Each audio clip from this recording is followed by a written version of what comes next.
Hello students, welcome to Anne's classes. Let's do constructions. Exercise 18. Question 1, the multiple choice type. Choose the correct answer from the options given below. In a quadrilateral ABCD, side AB will be parallel to side DC if. That means when will side AB be parallel to side DC in a quadrilateral? So let's draw one. So here we've drawn one and I've drawn AB parallel to DC. Now when will these two sides be parallel to each other? They will be parallel only if the adjacent angles or the consecutive angles. Now which are the consecutive angles? Now A and D. These are consecutive angles. And here we have B and C. These are consecutive angles. So if these angles add up to 180, then AB will be parallel to DC. So let's write that. So consecutive angles of a quadrilateral are supplementary. That means they add up to 180. So angle B. So if we take angle B plus angle C, they will add up to 180 degrees. So if they add up to 180 degrees, only then can we say that side AB will be parallel to side DC. So option D is our answer. That is angle B plus angle C is equal to 180 degrees. Question 2. In which of the case out of the following cases, there are 4 cases given here, which of these it is not possible to construct a quadrilateral when one of these is true? Let's take the first one.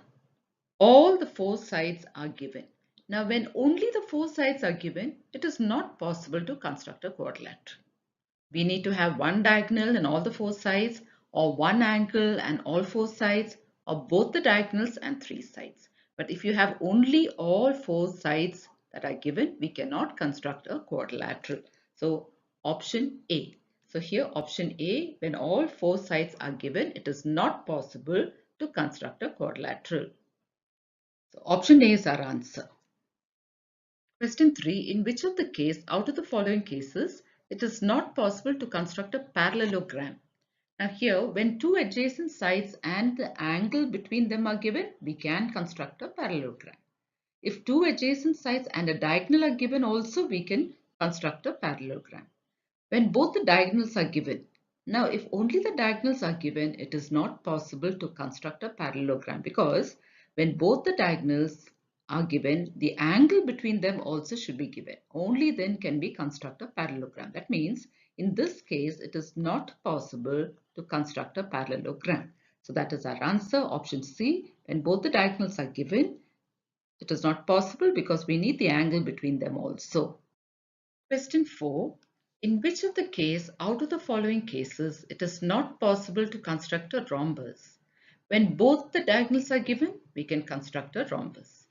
When one side and one diagonal are given, we can construct. When one side and one angle are given also, we can construct.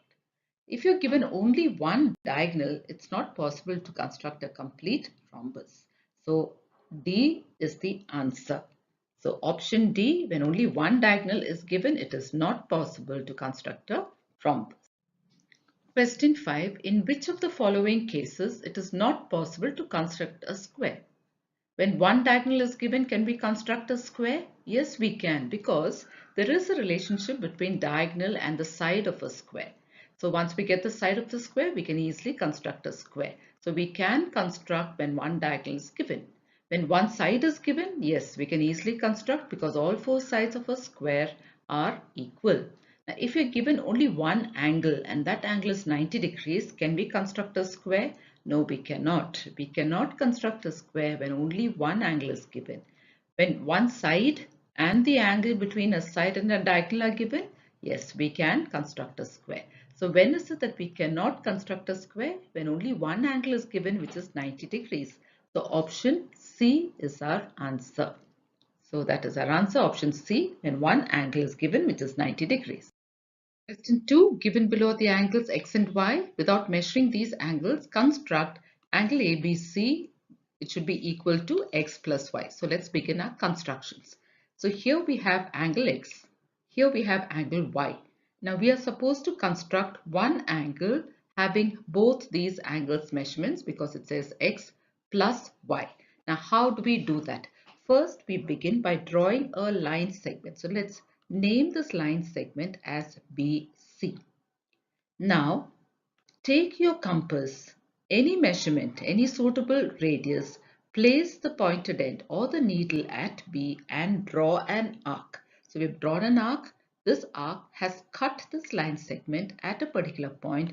Let's name that point D. So this point where it is intersected with the line segment is point D.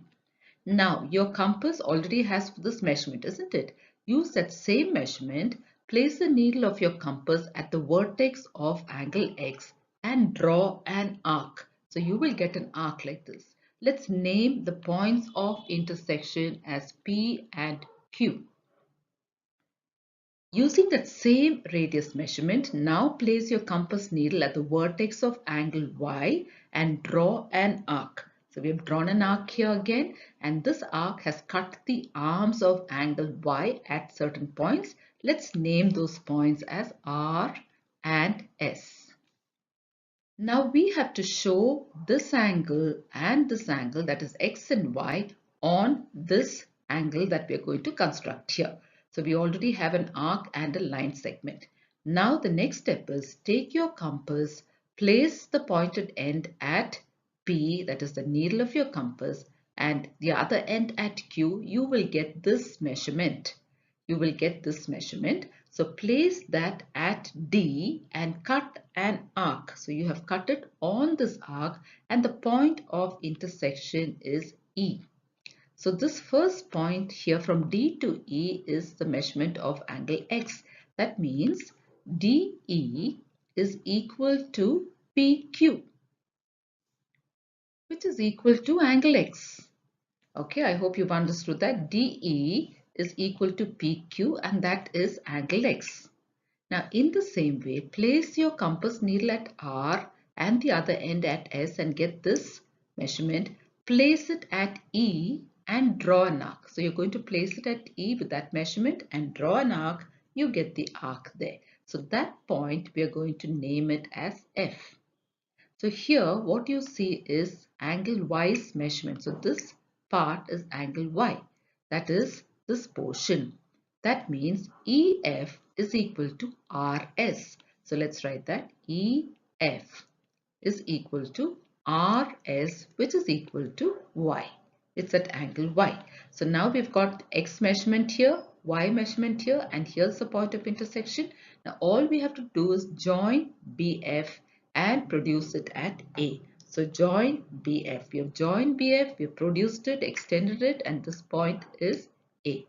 So now we have got our angle. So angle ABC is now equal to X plus Y. As you can see, we've got X here, then we've added Y to it. So totally this whole thing is X plus Y, and we have constructed this.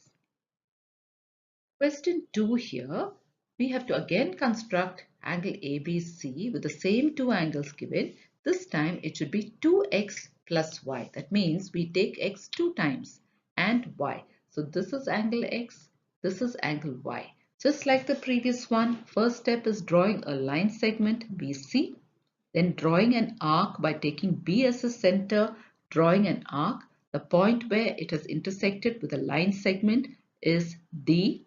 Now we're going to take the same measurement, place it at the vertex of angle R and draw an arc. Here the arc has cut the arms of angle X at 2 points P and Q. Same measurement, place the compass needle at Y and draw an arc. So we have drawn an arc. It's cut the arms of angle Y at 2 points. Let's name it R and S. Now let's go to the question. Here it says 2x. That means we have to take x 2 times. So we're going to take this measurement, that is by placing your compass needle at P and the other end at R. You will adjust your compass in such a way that that radius is the measurement. Now place it at the point D and draw an arc. So we have an arc, and this, let's name it as E. This point is E and this is X. So that means we have got DE is equal to PQ. Okay, so we have DE is equal to PQ, which is equal to X because it's angle X. Now here it says 2X. That means we have to take X once more. We have taken it once. We have to take it once more. So the same measurement, place your compass needle at E and cut an arc. So we have cut another arc. Let's name it as F. Now this is also X. This is also X. So let's write that. That means EF is equal to PQ and that is equal to X. So we have X plus X here, 2X. Now we have to have a Y also. So now take your compass needle, place it at R, the other end at S, get your compass ready, place it at F and draw an arc. So we draw an arc here. Let's name that point of intersection as G. So this measurement is Y. So here what do we have? We have X, X and Y. So let's name this, that is FG, that is this portion. FG is equal to RS. So let's write that is equal to RS and that is equal to Y. So now what we have to do is, we've got that, we've got 2 times x and we've got y. So our construction is complete. Now we just have to join BG and produce it at A. So here we have angle ABC. So we have angle ABC. This is equal to x plus y, which is equal to, angle ABC is x plus x is 2x plus y. So we have got this, we have constructed this. So as you can see, x plus y is 2x plus y. This whole thing is what we got from here. In the third question, we should have x plus 2y. So again, let's begin. This is angle x, this is angle y. Draw the line segment BC with a suitable measurement. Draw an arc by placing your needle at B, taking B as a center and drawing an arc. This point where the arc has intersected the line segment, we'll name it as D. Taking the same measurement, keep your compass needle at the vertex of angle X and draw an arc. Let's name the point of intersection as P and Q. So P and Q are the 2 points where the arc has intersected with the arms of angle X. With the same measurement, keep your compass needle at the vertex of angle Y here and draw another arc. So we have drawn another arc, again points of intersection. Let's name it as R and S. Now here, let's go back to the question. So we have to construct angle ABC so that it is equal to x plus 2y. The step 1x and 2y's. So let's take your compass needle, place it at P, the other end at Q. So you have a measurement. With the same measurement, keep it at D and draw an arc. So you have an arc here. Let's name it as E. So this is angle X. That means DE is equal to PQ, which is equal to X. So this is DE, that is equal to PQ, which is angle X. So we have X here. Now the next part, 2y, that means we should take y 2 times. So place your compass needle here, get the other end here, get that measurement, place it at DE and draw an arc. So we have an arc here. So this is F. And this portion EF is angle Y. So let's write that. So EF is equal to RS. It's equal to RS, which is equal to Y. Equal to RS, which is equal to Y. Now we have to draw one more Y because it says 2Y. So keep that same measurement, place your compass needle at F and cut another arc. So we have one more arc and that point of intersection, we'll name it as G, and this portion FG is Y. Now draw a line joining BG and produce it at A. So now what do we have? Let's write that also. That is FG is equal to RS, which is equal to Y. So we've got our angle ABC, which is equal to X plus Y plus Y. So angle ABC is equal to X plus 2Y. So we have done our construction. So we will stop with this for now, children. In our next video, we will continue with the remaining questions. Thank you, children.